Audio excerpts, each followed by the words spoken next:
আমার কবিতার বর্ণময় উচ্চারণে শুভঙ্করকে নন্দিনী। কবি পূর্ণেন্দু পত্রী।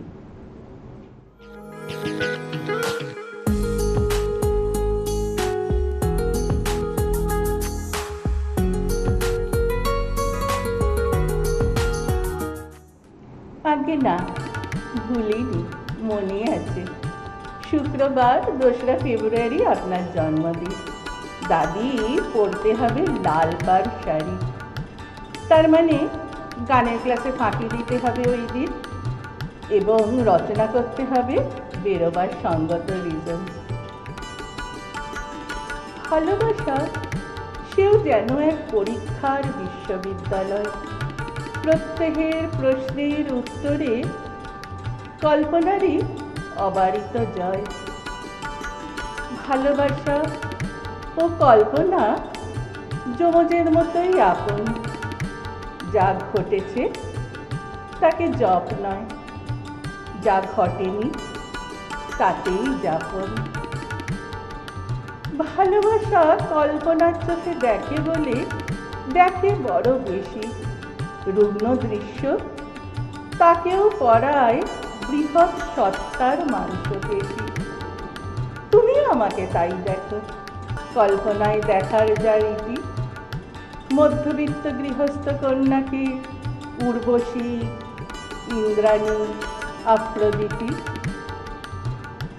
আজকাল বিকেল হবার আগেই বিকেলের আলো নিভে যায়। আজকাল সময়ের ঢের আগে ভাগে এসে যায় ঘুমোবার রাত।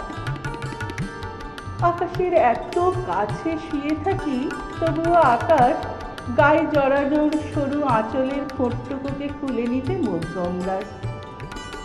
নক্ষত্রের আলো লেগে পাছে বত্তিচেল্লি যেরকম আলোর প্রতিভা দিয়ে তার নায়িকাকে করেছেন, আমার সর্বাঙ্গ সেরকম চিরন্তন আলো পেয়ে যায়।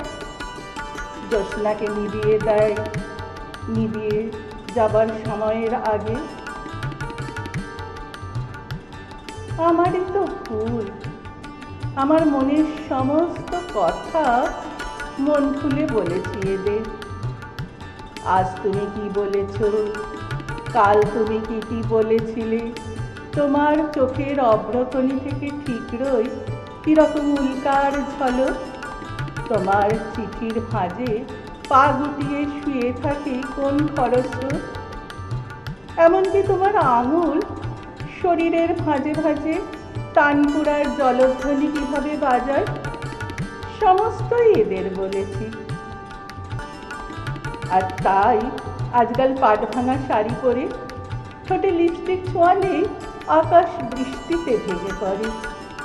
তোমার চিঠির খাম খুললেই সূর্য ডুবে যায়। সত্যি তুমি আমাকে একদিন ডোবাবে শুভঙ্কর। লাল ঠোঁট নিয়ে বাড়ি থেকে বেরোলে লাল ঠোঁট নিয়েই বাড়ি ফেরা উচিত, আর তা না হলে ওই ফ্যাকাশে ঠোঁটের দিকে তাকিয়ে শুরু হয়ে যেতে পারে লাল চোখের তল্লাশি। এ কথা কি পেরেক মেরে ঢোকাতে হবে তোমার মগজে? শুভঙ্কর প্লিজ, ডাকাতেপনাটা একটু কমাও, না হলে নির্বাসন দণ্ডে গেলে তোমার ছেনি হাতুড়ি ভাস্কর্য গড়বে কার পাথরে শুভঙ্কর?